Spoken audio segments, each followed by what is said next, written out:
everyone. Happy Friday. Happy Friday. That's better. So, today I am going to close my sunroof real quick first. Block some of that wind noise out.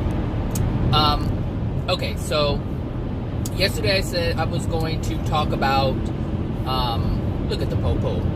See? Unmarked cars. I know it. They are so clever now. They are so clever. First, they were like regular cars, but they had like California exempt plates. Now they're regular cars with regular tags on it, and now it's really difficult to spot them. But they all have those dark, super dark tinted windows, and if you look closely, you can see the lights in the front as they're approaching in the windshield. They're cutouts. You can see them. Interesting. Anyway, so I said I was going to talk about material things and joy and happiness and things like that. But I wanted to talk about a couple of other things before I even get into that, because that's really short. Is this another one? What is this here? What is this? No. It's a lookalike wannabe. Wannabe. Okay, so the first thing I want to clarify is, I don't know if it was in yesterday's video. It was probably in yesterday's video. I said I'm lucky because my mom died, and so I think I need to clarify that just a bit, because if you have never heard me talk about that particular subject before, you would probably think that I'm like happy that my mom is dead, and that's not the case. That is not the case at all. But what I really meant by that, what I mean by that is, if my mother was still alive, I said I wouldn't be making these videos today, and I truly do believe that, because the events that took place due to my mother's death is what led me to where I am today. So when my mom died, obviously I was living back home in Fresno. It's pretty much a small city. I think it's like maybe 600,000 now, if that. But it was like 300 and something thousand when I left. So it was a pretty small city, and it was like spread out, so it was still countrified. And when my mom died, I had just moved out. Like, I moved out in October and moved into my own place, my first place. I was working in property management. So one of the benefits of working there is reduced rent. And then I was promoted, and then the management took my rent away, so I had free rent. And so I was living on my own, and it wasn't necessarily too hard because I didn't have any rent. Back when people were paying rent, I wasn't paying anything, so I had just moved out in October, and my mother died in January, so it wasn't too long after I moved out that my mother had passed. And so the transition was very smooth. It was very smooth. It happened abruptly. It wasn't expected. I didn't move out like on the best of terms, but I moved out. And so, like I said, it happened the way it was supposed to happen, because the universe knew something. Oh dear. When you have 4 cylinders and you're like on a hill and you step on the gas and it just makes more noise. We used to have a car like that. That's why it's so funny. It's like you really...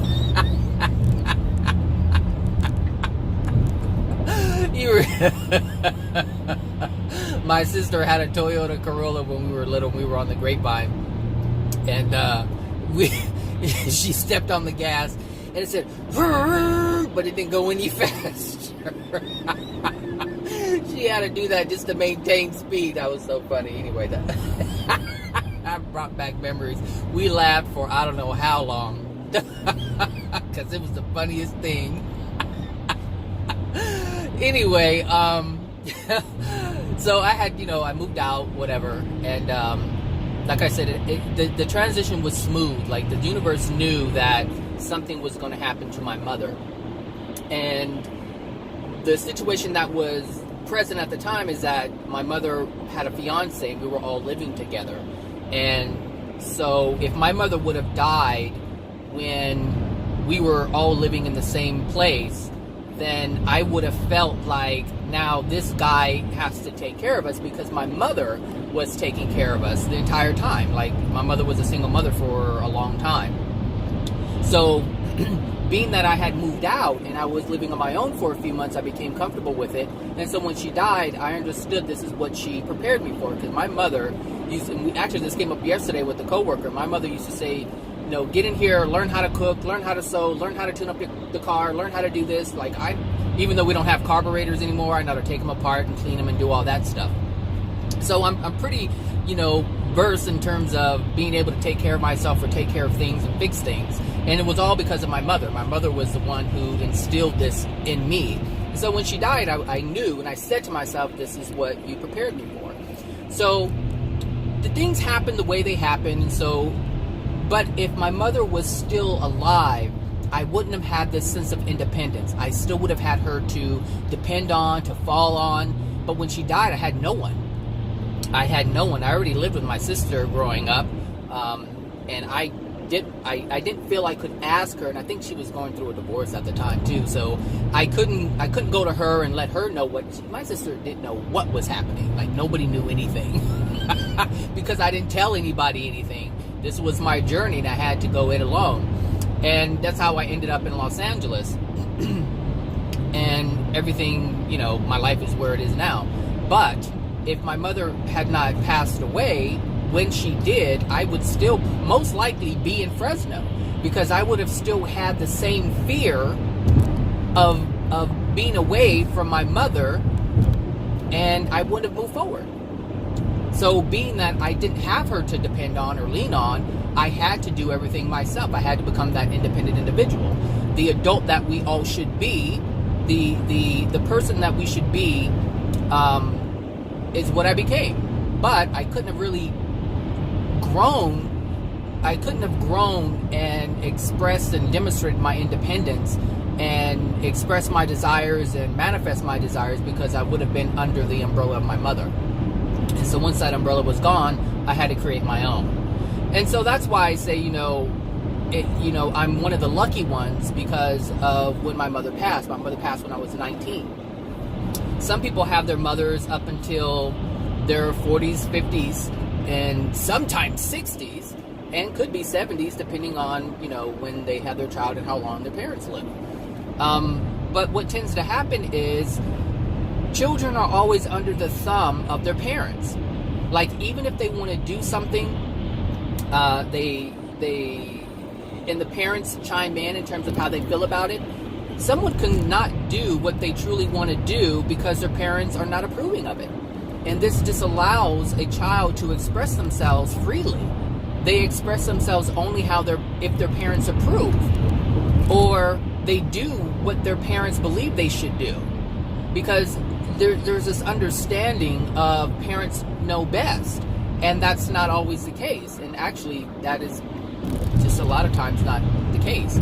And the thing is, if a parent is living the life of the child, or if the parent is making decisions for their child and their child is a grown person, then how can that person, that individual, that soul grow and learn of themselves, learn what they like, learn what they don't like, manifest desires, make mistakes? They're not able to do this, and this is what disallows them from finding themselves.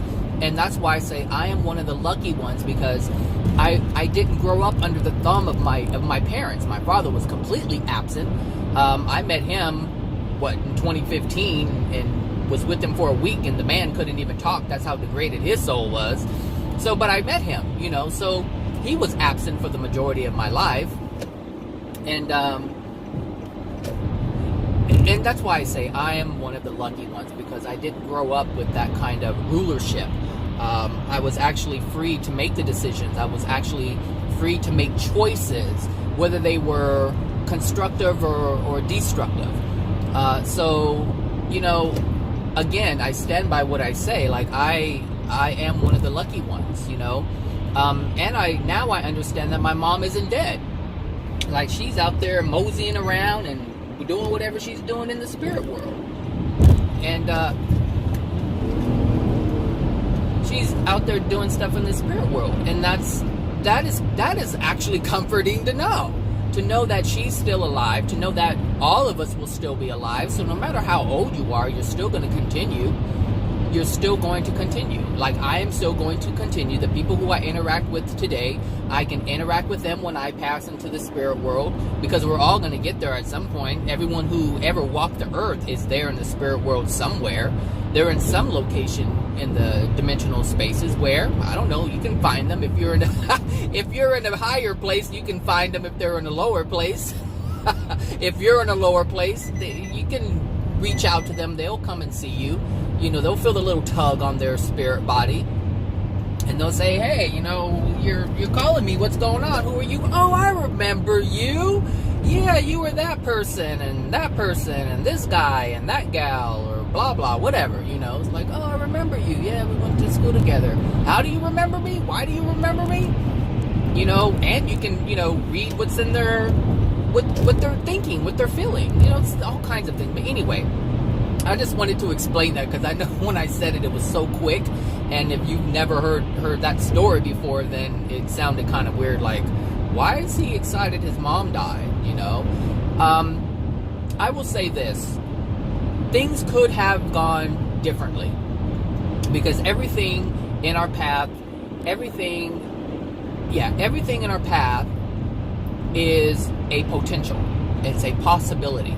It is not made reality until we choose that path. But all the potentials, all the paths are there. And this is where people get into the timeline thing. Oh, there's different timelines. And okay, fine. So if that's how you want to see it, that's how you want to see it. But it doesn't negate the fact that the potential and the probabilities and the possibilities, are present. And so whichever road you choose, that's the path that you're on. Our path is linear. But I understand people believe that we shift between different timelines and realities. I understand how that has to be in order to understand it, because that is a very elementary way to understand timelines. It's so simplistic. And it also takes away a bit of accountability, because it's like, okay, these paths are already set. So you're not really deciding what you want. They're already set, and so you have to be in alignment with this one, because it's just kind of weird. But it takes away a sense of accountability for your actions. But really, your actions are your actions. You have total control over it. And a different feeling, a different intent has a different outcome. The actions aren't always the actions don't always result in the same experience. The action does not always result in the same experience. The intent is what ensures that the experience will be the same in some cases, unless it has to do with God's laws. But anyway, aside from that, another example of what I was just talking about is, I have a family member who committed suicide when he was 18, and it was obviously a shock. It was obviously a shock to the mother. But before that, her husband died. And so she has had 2 losses in her life so far, in terms of her own personal self-created family. Obviously, her mom and dad died earlier. My grandpa, her father. Well, okay, I'll leave that one alone. But anyway, that happens. She's lost, you know, she's had a lot of loss, but it really is, it's expected to lose your mom and your dad. It's not really expected to lose your child. That one's very difficult to endure, to accept, and if you're not accepting of it, then you cannot understand it. And so anyway, what I've noticed is that she likes to partake in the alcohol, but this isn't anything new. She has always enjoyed partaking in the alcohol. What do they call it? How do they, that's a phrase. I don't know what it is, but it sounds funny. It has to do with people who like alcohol. Something about she loves her drink or something, loves her nip. I don't know, whatever you call it. But anyway, her husband had, like I said, her husband had passed, and she loved her drink before that. And the thing is, he had gone out to pick her up from the casino, and she couldn't drive because she had been drinking. So she liked to drink and she liked to gamble. Now, there are reasons why she liked this, and it had to do with the interaction with her husband. It wasn't quite pleasant, I should say. And so this was her way of suppressing the pain. This was her way of allowing herself to change her focus to something else. And it was self-destructive, her decision that she made to go ahead and gamble and drink and do all that stuff.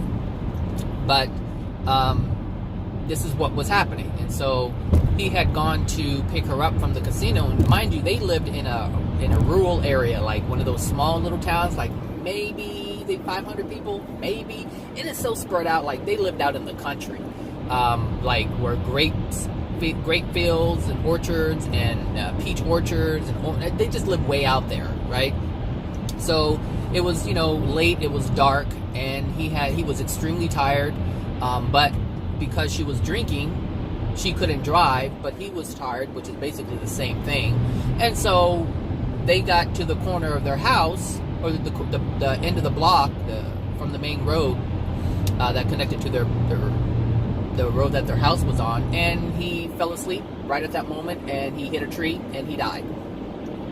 And that could have been a turning point for her.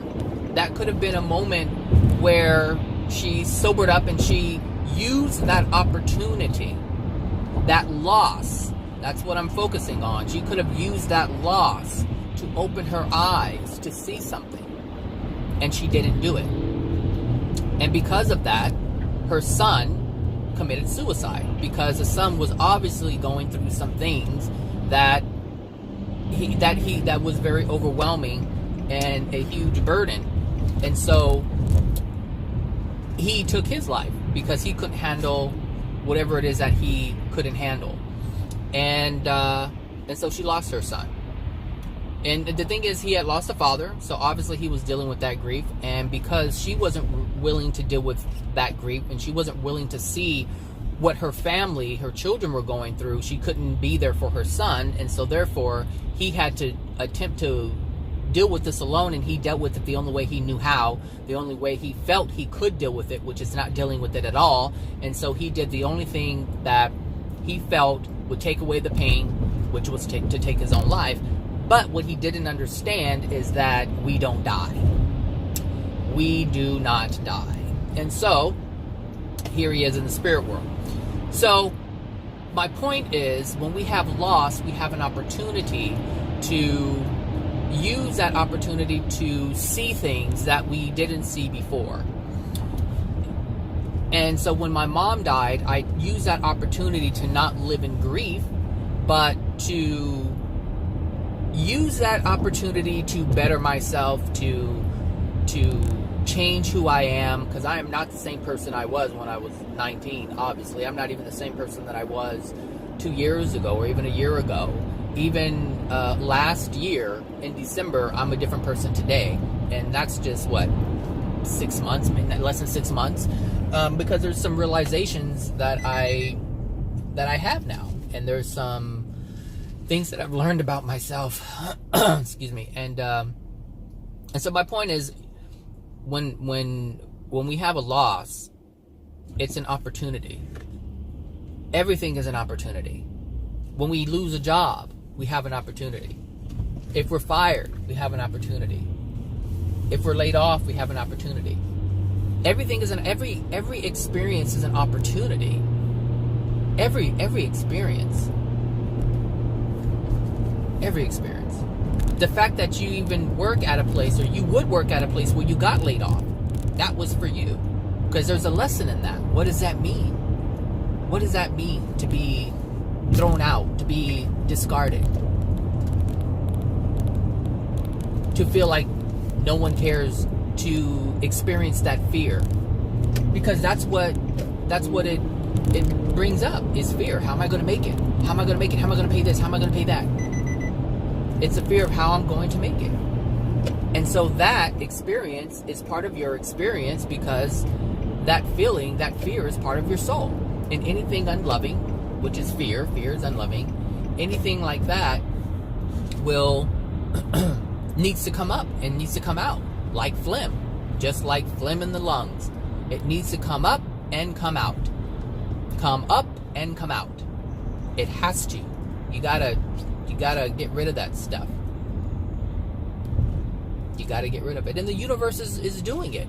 The universe brings you law of attractions to trigger you, to bring stuff, to bring up emotions, just like a cough brings up the phlegm, and as soon as it comes up, you have a choice.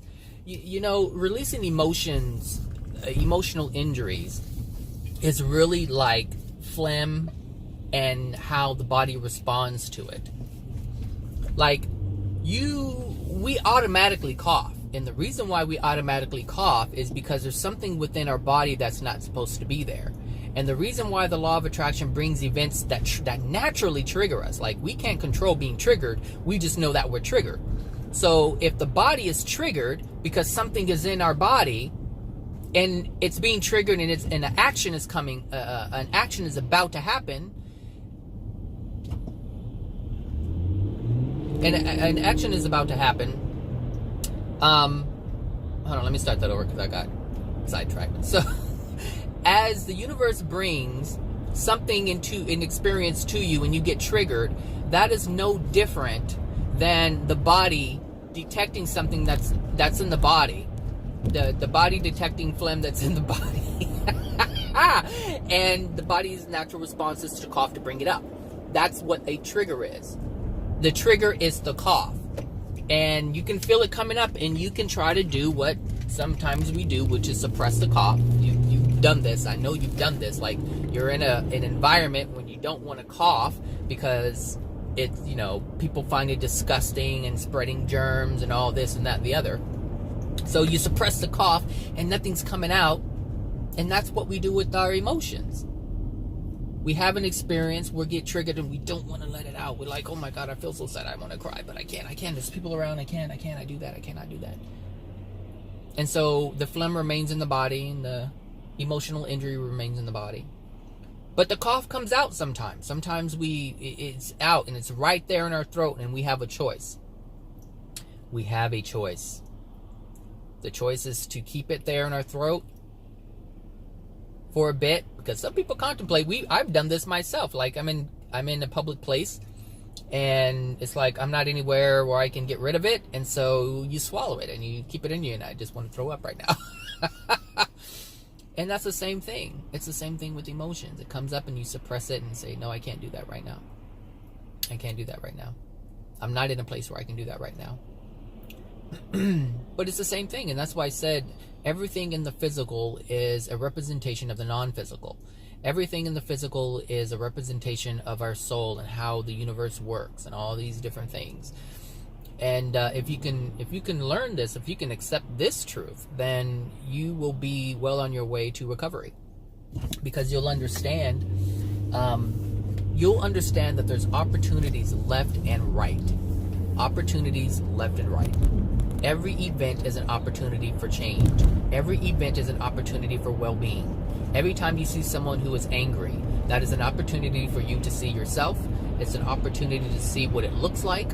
It's an opportunity to determine that this is not what you want for yourself. It's just an opportunity. Everything is an opportunity. And it's best if you use someone else's example, it's best if you use someone else's experience as an example, instead of being completely blind and waiting for the universe to use you as an example.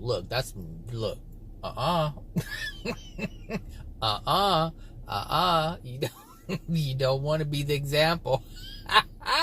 You never want to be the example when it's something bad or painful. You don't mind being the example if you're light, if you're spreading love and truth. Oh, hey, be the example. But if you're going to be the example of someone, showing someone's pain through pain, you do not want that. And actually that brings me to a second thing I wanted to talk about. I was talking about, I don't know, I was like, I can link that in there, and now I forgot how to link it. Oh,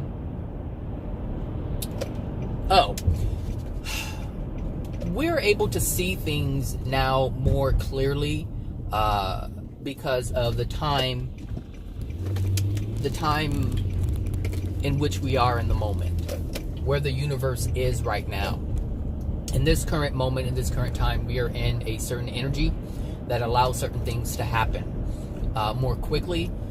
People refer to it as different things. I forget which age we're in. I know there's a and now I understand Armageddon a bit more than I have in the past, because I've only understood Armageddon to mean what people have claimed it to mean, especially in the Bible. But it's the interpretation of what Armageddon is and what it really represents, and we've had many of them, many Armageddons, and because we've had different ages. What are you flashing at? What's wrong? Do I have a flat tire or something?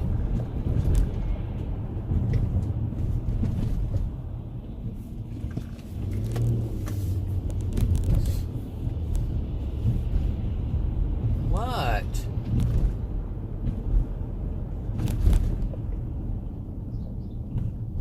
What are you flashing at? Someone keeps flashing at me. I don't know why.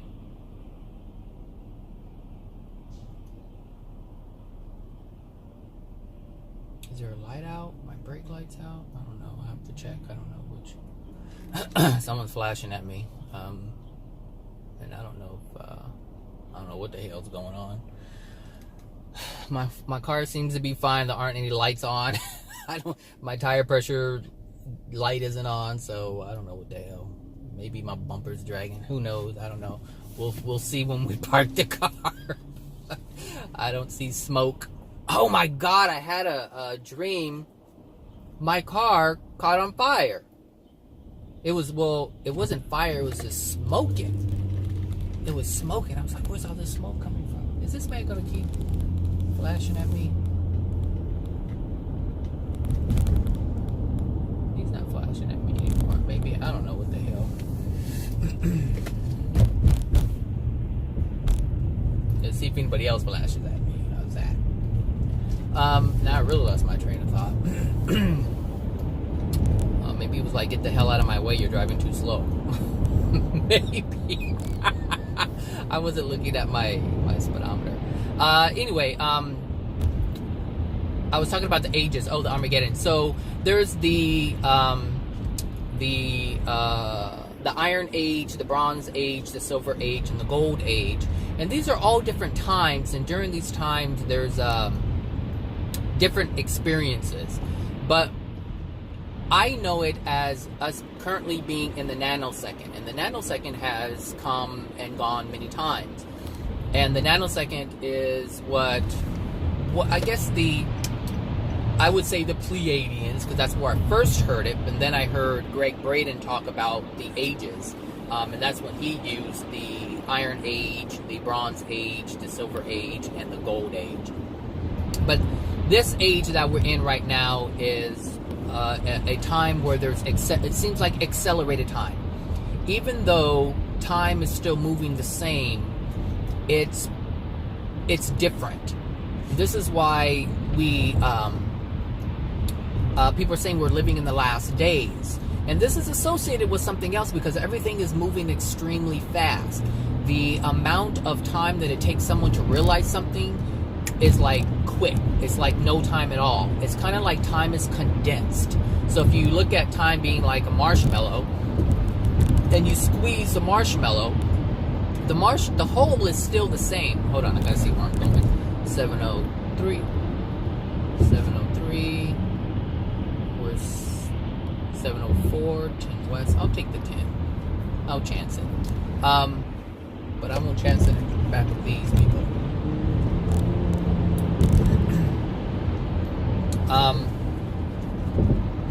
It's like you have a marshmallow, and God, I just love these grippy tires. I would have been like, on the last ones. Toyo tires, crap. Anyway, so if you take a marshmallow and you squeeze it, the marshmallow is still whole. That which the marshmallow is made of is still the same, but it's condensed. It's condensed. And so if you were to poke a hole through a marshmallow that is not squished, there would be an amount of time it would take for the head of the pin to get through the marshmallow. But being that the marshmallow is condensed and you put a pin through it, it takes a fraction of time to get all the way through the marshmallow because it's squished. And that's what we are in right now. We're in condensed time. And so that's why we are learning things quicker.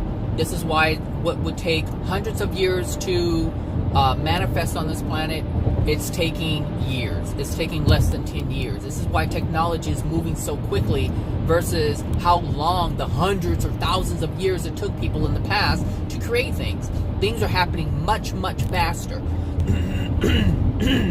Excuse me. And this is what AJ has referred to, if you've heard him say it. Now, he doesn't talk about it a lot. And actually, he doesn't talk about it, like, he doesn't bring it up at all. What happens is people ask questions and he answers the questions. He never not answers the questions. He answers the questions. He doesn't go into full detail about it. He just goes into it enough to answer the question that the person is asking.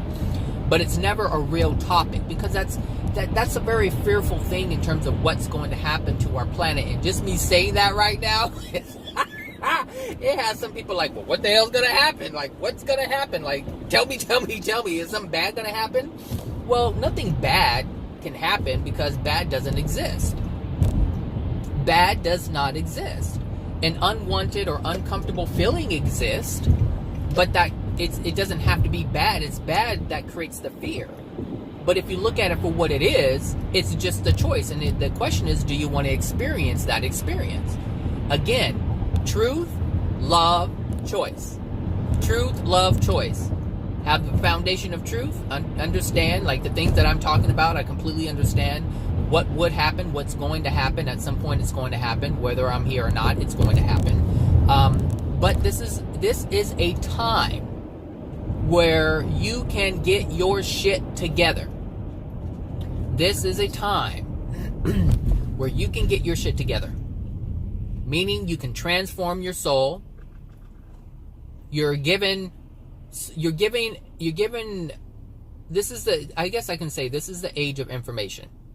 And the age of information, the exposure of information, allows you to know something more or know more things than you currently know. And this is why I say truth is so important. This is why truth is so available right now. Because of the time that we're in. We're in this, what the Pleiadians call the nanosecond. I forget what age we're in that respect, what the term is for that. What would you call it? I don't know what you call it. I don't know. I'll spend too much time trying to think of something I won't be able to think of. But anyway, we're in this time where we're in accelerated energy is what the Pleiadians call it. But it's the age of information, and there is no reason why you shouldn't know something more than what you knew, than what you currently know. There's always a possibility for you to know more. There's so much information out there. I know because I'm a product of that. Like, I know more information because I sought it out. I had a desire to have information. I've had not just information, I had a desire to know truth. And so when truth is presented to me, I can recognize it. And so everyone has this ability. Everyone, the opportunity is here for everyone. Not just one person, not just for a few people, not just for a handful of people, not just for a small group of people. It's here for everyone. So every time you say, I don't believe that, I don't believe that. That reminds me of Buck Rogers. Beat-a-dee-da-dee. Beat-a-dee-da-dee.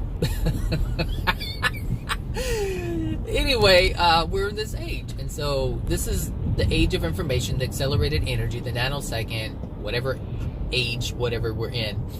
That is what's allowing for this to take place. So if something is happening and there's an opportunity to benefit from it, it is in our best interest to use it. to take advantage of the gift that's being given. If the planet if the soul condition of the people of the planet is in a certain condition, and the Creator has created these cycles of awareness, this is what we're experiencing, awareness, but we don't have to accept awareness. Remember, we don't have to accept anything. See, free will applies to every single thing. Every single thing free will applies to. Do you want this? Do you not want it? Do you want the chocolate ice cream? Do you want the vanilla ice cream? Do you not want ice cream at all? Do you want true information? Do you want untrue information? Do you not want information at all? Do you want to learn? Don't you want to learn? They're all choices. And so we have to understand what we want. What do we want? Well, I know what I want, and I'm getting what I want. And as I want more and get more, I want more and I get more. It's just a continuous cycle. But it really is dependent upon us. So use this opportunity, because at some point, the thing is, we are becoming aware of the truth. The possibility, the potential is there. But it's there because something else is coming. And so from the Creator's perspective, it's like, I'm going to give all of my children a chance. I'm going to give all of my children a chance. And this is basically what's written in the Bible in terms of Armageddon and all that stuff. But if you look at it from that perspective, it's kind of tainted because the people who wrote it tainted it.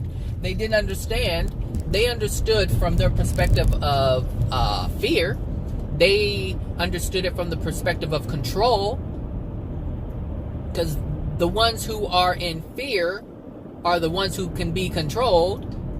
So this is what I'm saying. It's been presented in a way where people are now shunning it. They're like, I don't want to have anything to do with that. And there's great truth to it, but not in the way that it has been presented in the Bible, but yet in the way it has been presented in the Bible. And what's written in the Bible isn't going to change. It's going to remain the same. The only thing that changes is us, the people, the souls who read it, who interpret it. And depending on where you are in your soul's evolution will depend on how you interpret the Bible. Will depend on how you interpret the information. So there's a video, if I forget to put it in the description box, I started looking at it this morning, and it's called The Mystery of History 2, and I forgot what else, but I think it's called The Mystery of History 2, the number 2. And it's like an hour and something long, and I started watching it this morning, but obviously I couldn't because I only had 15 minutes. And it's about the ages, the Iron Age, the Bronze Age, the Silver Age, and the Gold Age. Now, I don't know how accurate it is because I didn't listen to the whole thing, but he did mention the devil or Satan, and so if you know anything about that, you know that the devil or the Satan does not exist. So I'm not sure how he used it, because honestly, I was eating breakfast and doing all kinds of things as it was playing. So I don't know if he was saying that's what people believed, or that's what's written in the Bible, or if that's what he believes. But you have to use a discernment, and that's the thing. When you know the truth, when you know that Satan doesn't exist, or you know that the devil doesn't exist, then you understand not to accept it as they are presenting it, but to understand that the devil is basically just demons or souls that are dark, which we now call demons, or they have the label of demons, just like souls who have nothing but light with them or love with them, we call them angels or celestial beings. No different. So anyway, I don't know how I got on all that, but we are in a time when we can better ourselves. This is the time to do it. This is the time to do it. 200 years from now, it wasn't a possibility. The learning process was very long. Very long. And so it took a long time. It took more time than people had on Earth. And this is the difference.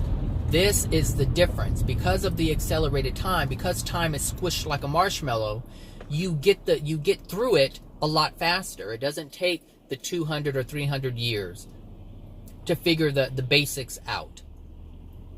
It doesn't take you going into the spirit world to understand it. This is what I mean. This is what I'm trying to point out.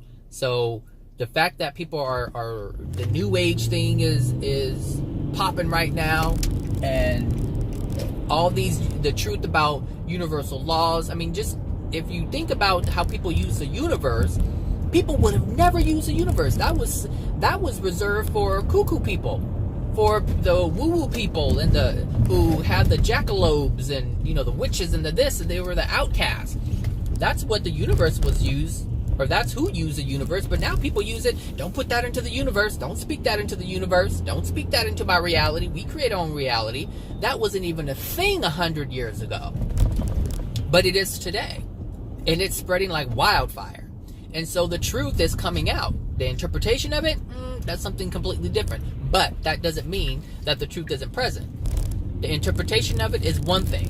The truth being present is something completely different. So the truth is present. The truth is out there. The fact that I'm making the fact that I can actually make these kinds of videos. When I look at my life before, it's like the changes has happened so great. Like sometimes I can't even believe it. I can't even believe it. I'm like, whoa, wow.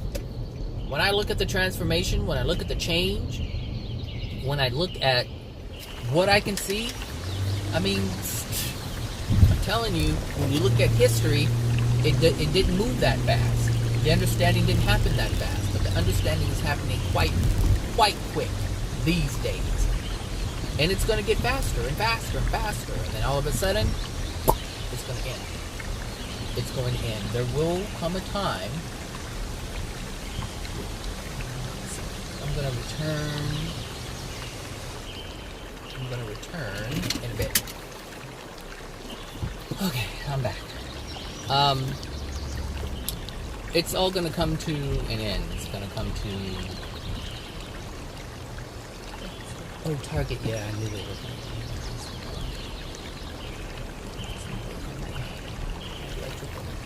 So,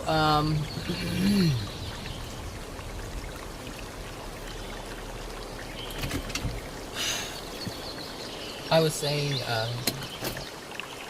it's going to come to an end. And so the time that we're in right now is, and I know, and when I became aware of this, I was like, okay, this, when you know something's coming to an end and you only have a certain amount of time to do it, you get it done. It's like the procrastinator, who just, lollygags and, takes their time, and then right at the end they want to get it done. And when I became aware of the time that's coming to an end, I was like, I don't know, because we don't know when, we just know that it's coming to an end. But the thing is, I know that end is near. And I don't mean like the end, but yet at the same time I mean the end. Because what was shared is that the I guess you can say the gate that's open to receive God's love is temporary, and it's currently open right now. And the thing is, this goes all the way back to Adam and Eve, or Amon and Aman, when they had the opportunity to receive God's love, and then they decided they didn't want to. And then once they experienced the cutoff from that, it was too late. Because that which the Creator was offering, the gift that the Creator was offering, was no longer being offered. And so this is, I guess I can just say it like that. And so it feels like, it's going to feel like you are forsaken. That's how it's going to feel. But understand that it was all a choice. Nobody has done anything to you. It's just simply a choice that you made. You didn't see it as being important, so you didn't take any action or make any effort to reach for that which was being offered. The gift was there, and you passed it up. No different than you going to a fair and someone is offering samples of something, and you're like, oh, no thanks, no thank you. Oh, here, it's a gift, it's free, you don't need no obligation, just accept it if you want it. You say no, and then 10 years down the line, you're at a friend's house and you you're like, oh my gosh, this is so good. What is this? Oh, this is so and so. Oh, I think, remember that one time we went to the fair and they had offered you a sample and you were like, no? I'm like, oh my gosh.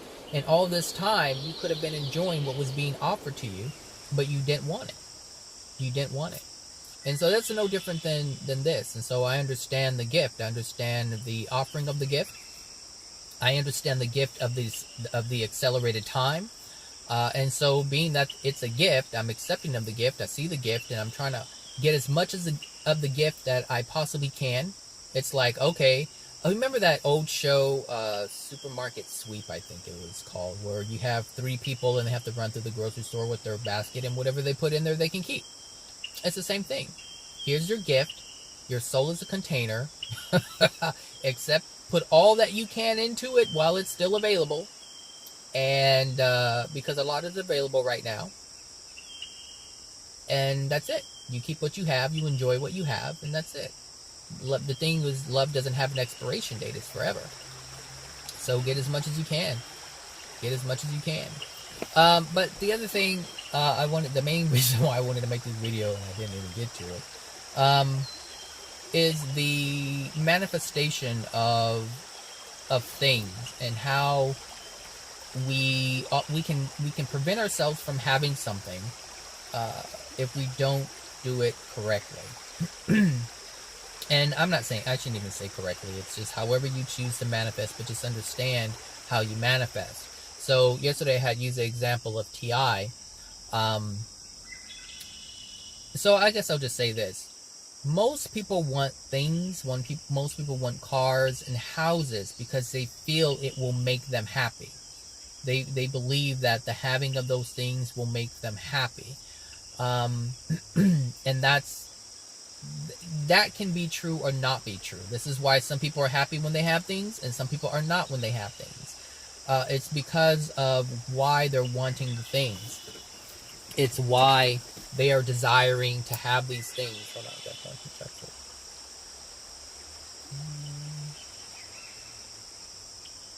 it. So,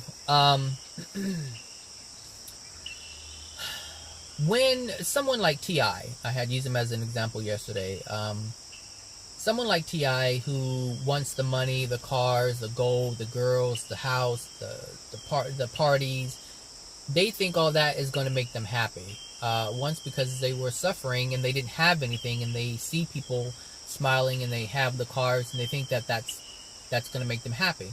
And so they desire these things and they work towards these things. Whether you use the law of attraction, I see these videos all the time, manifest $1 million. And yes, you can manifest $1 million, but you can also manifest $1 million and have cancer. You can also manifest $1 million to get in a car accident. You can also manifest $1 million and lose it. You can also manifest $1 million and lose a child. So people really aren't understanding why they're manifesting. They know they want it, and they know that there's techniques that they can do to get it, but if the intent is not right, then you can still experience your unwanted experiences while you have the car, the house, and the money. While you have the parties and the alcohol and the girls or the guys or this and that and the other. So it's the intent that's really most important. So my recommendation to you is, if you want to manifest something, then attached to that manifestation, desire joy and happiness, desire peacefulness, desire those things that are calming. You want a calm, peaceful, loving experience, not just the car, the money, the house. You don't want those things without the things that really matter. And this is why people they amass, like you can look at Steve Jobs. Steve Jobs amassed billions of dollars, and yet he had to succumb to cancer. He had to succumb to the darkness within his soul.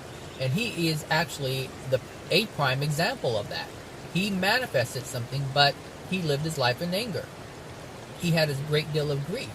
So when we manifest, be mindful of why we are manifesting these things. Now, there is a lot of anger that Steve Jobs had towards homeboy Bill Gates. A lot. Something happened there, and the thing is, because they started out together. and they started out together, and there was a lot of resentment, a lot of anger, a lot of grief, a lot of animosity that Steve Jobs carried within himself, and that's evident because of his self-destruction. And then you look at Bill Gates, which is experiencing life completely differently. That says that his soul condition is different. But it really stems from that. But it really stems before that. That the outcome between them, those two, that was already written. That was already pressed upon them from their parents. What happened was just a manifestation of that. The pain of being betrayed, the separation, and all these different things that happened between them. Excuse me. All of those things are a result of their soul condition. But when you look at Steve Jobs, it's like he had it all. But he did not have well-being. He did not have happiness. He did not have joy. He had a lot of money. He had a lot of money. But there was a lot of grief, a lot of resentment that was dwelling within his being. That's the truth of it. And you can see, obviously you can see it. You can see it because it's already been written. So be mindful how you manifest things. Be mindful how you desire things, because if you're not aware of it,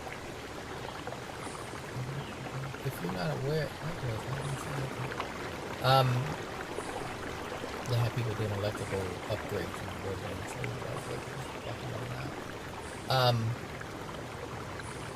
Be careful how you manifest things. Have love be part of the equation.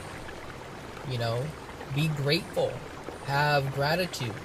Have humility. Have calmness. Have joy and happiness, peace. Have all that incorporated with your desire for material things. And the thing is, the thing is, you can desire peace and happiness and joy and not have Mercedes or Rolls Royce or Bentleys, or have a big multi-million-dollar home. You can have the things that love represent without those things.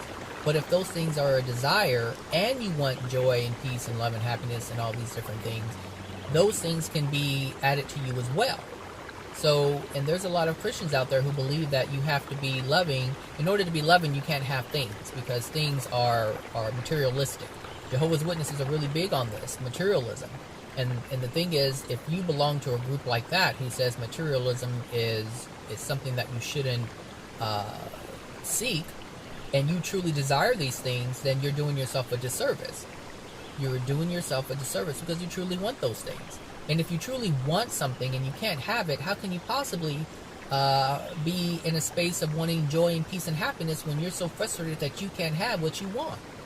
This is why it's so important to know what you want, to understand the truth that you can have anything and everything, and any restriction is not of the Creator. Any restriction is not of the Creator. But then there's more to that. There's more to that. So any restriction is not of the Creator, but if you are desiring something that is unloving, if you prevent yourself from doing that unloving thing, you are depriving yourself of that which you desire. I'm not saying that it's okay to desire unloving things, but if it's a desire, it's a desire. And you have to honor that desire. The thing is, most people aren't introspective. They don't have that introspective thing going on within them, so they can't see why they're desiring it. Like, they can have a desire and honor that desire and ask themselves, why do I desire this? And if you know truth and love, then you can say, oh, what I'm desiring isn't truthful and it's not of love. Why am I desiring this? That doesn't mean you have to go out and do it. So a pedophile, I'll use that as an example. I always use that as an example. A pedophile can desire a little boy or a little girl, and he needs to honor that desire, meaning he needs to recognize that desire. I'm not saying he needs to take action on that desire, but he needs to recognize that this is what I desire. I do desire, I do crave, I do long to have sexual intercourse or interaction with the child, they have to understand what their desire is. And the reason why they need to understand that it's a desire and not just act on the desire, because then they can use it and say, why am I desiring this? I know this isn't loving, but I'm desiring this for some reason. And I want to know why. I want to know why I feel this way. And then the answer will be presented to them. But if the person says, I don't believe that, because a lot of times, if there is historic,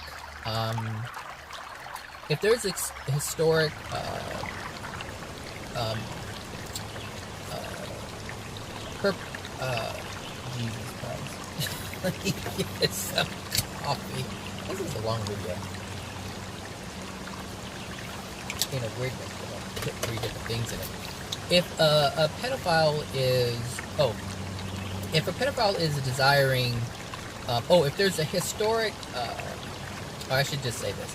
If there's a history of being perpetrated from a person's ancestors, and that dwells within the soul, if someone did that many souls ago, or 2 souls ago, and it was and they didn't deal with it, and they transferred it onto you, and now you have that emotional injury within you, or even if you were perpetrated, and now you have that within you, and that emotional injury is within you, you can have spirits who come and exploit that feeling.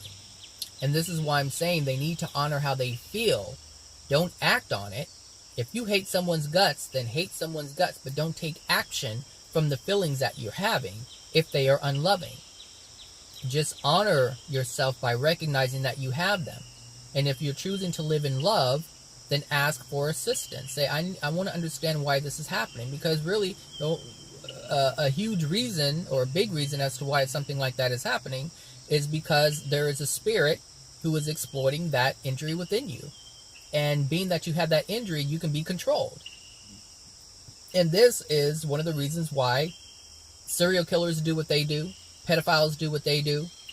This is why women do what they do to men, because there's a lot of female spirits who are angry with men, who had a really bad experience with men. They have now passed on. They still carry the same anger, because that which you hold within yourself while you're in physical form, you will hold within yourself as you release yourself from your physical form. So you still have these angry women who are, just raging, and they want to get back at the men on the earth, because they want to get back at the men on earth because of the unloving things that were done to them while on earth. See, they don't see it as, it's the same thing. Like your physical life is the same as your spiritual life, your spirit life. It's still you. So whether you hurt someone here or hurt someone in the spirit world, it's still the same thing. The thing is, people really attach themselves to where things happen, if that makes any sense. So this is one of the reasons why women are using other women who are still on the earth, who have emotional injuries from being mistreated. So they use them to get back at men on earth, because they just see men as a whole. And this is a problem, because they end up hurting men who didn't do anything to any woman while on earth. And we have the free will to do something to someone if they didn't do anything. How many times have you blamed someone for doing something just to find out that they didn't do it at all? You have the right to curse somebody out, destroy or damage someone's things, even though they didn't do anything. You have that free will choice. And so that's what's happening right now. So anyway, back to the manifestation and law of attraction. If you so desire these things, don't leave love out. Don't leave joy out.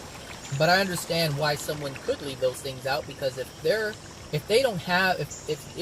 broke and you're poor, and you don't have these things within you, these loving, peaceful, joyful, happy things within you, love within you, and you feel like you're just frustrated because you can't pay your bills and your car's raggedy, you make that right turn, and then your CV thing is all ripped, and it's like click, click, click, click, click, or click, click, click, click, click. Like if this is your life, then of course you want the things, and you think that things are going to make things better. And so you only focus on the things. You can't possibly focus on happiness because that's so far away from you right now. You don't even know. You think that things are going to bring you those things. And this is what I'm saying. This is why I brought up the T.I. thing. He has all of the things, but he does not have the joy and happiness to come along with it. Because that was never part of the equation when he wanted the things. This is why I say you can have the cars and the houses and the money and still be miserable. The people, these go-getters, they just want the money. They want the money because they feel it's going to change their life. And it does change their life. It does for a moment. For a moment. You know the feeling when you get into a brand new car and it feels great and you're like, yeah, this feels amazing. This is so awesome. And then a couple of months down the road, you still dealing with the same bullshit from the baby daddy, the baby mama, the baby daddy, or your mom or dad, your children, your co-workers, your boss. And now you're getting into that machine that you thought was so great with the bad attitude, with an angry feeling, with a sad feeling, with anger and rage and hatred. You see, the things don't change who you are. This is why I say, if you're going to desire these things, this is what I really wanted to say. There are some people who separate. They believe. This is the thing. For those people who believe that material things, money is the root of all evil, and it's bad to have things, it's bad to be materialistic. They call themselves materialistic. If material things are things that you desire, and it's bad to desire those things, but at the same time, you feel those things are something that you desire. Like if you desire it, but yet you also feel that those things are wrong, and you believe that in order to be happy, it's like you want to be happy, but the things that you desire you can't have because you're taught that those things are bad. Understand that you cannot even have things or be happy. Now this is what people are experiencing right now who don't have things and they're unhappy. So if you're broke and poor and you're unhappy, that's because there's the desires that you have of wanting things, but at the same time, you're unhappy because you don't have those things, and you also have a belief that if you have those things, that you're evil or you're bad. And so there's a conflict. It's like there's a huge conflict. And so you're depriving yourself from the things that you desire, but at the same time, if you desire them, you feel like you're a bad person, so you don't desire them, which goes back, and this cycle, this stupid cycle that goes around and around and around. And so if you're not aware of that, then you keep experiencing life in a painful way. Now, how do you change that? Well, understand the truth. Understand that things are not evil. Things don't really have any meaning unless we give it meaning. A Bentley can be a Bentley, and that just be it. A Bentley can be a Bentley, and that just be it. But if you see a Bentley and a Honda Accord to be two different things, then you have already placed various values or different values on these two different things. One of them you feel you're worthy of, perhaps. The other one you feel you're not worthy of. So you feel you can't have it, and you feel if you do have that, then you're materialistic. But if you have a Ford Fiesta, then you're not materialistic. And there's some people who see a Honda Accord as the Mercedes-Benz, but they don't see a Ford Fiesta as anything significant. And so they feel that they're able to have that. And so this is what I'm saying. It's like you have to be careful of how you feel about things, and because this is why you're manifesting or not manifesting things that you desire. Now you're manifesting something. One way or another, you are manifesting something. You cannot get out of that. You're either manifesting lack or you're manifesting abundance. One or the other, but you are manifesting. The question is, why are you manifesting what you're manifesting? The question is, how do you change your manifestations? How do you change that? Well, before you can change it, you have to understand it, which is why I said you have to understand, you have to have the truth first. What is the truth? Well, the truth is I'm manifesting this. Now the truth is I want more. Now the truth is, how do I get it? Now the truth is, ask the question. Admit that you don't have the answer and you're desiring the answer. ask for the answer. The truth is, you will get the answer. This is what I'm saying. You have truth, you can make all kinds of choices. But if you don't have truth, it's very difficult to make the choice that's going to benefit you. So anyway, that's what I wanted to say. The law of attraction thing was really the main thing. But I started backwards. So anyway, it's Friday. I hope you guys have a wonderful weekend. I am going to have a wonderful weekend. I don't know what I'm going to do, but I'm doing something. So that's it. So enjoy your weekend, and I will talk to you guys soon. All right, bye now.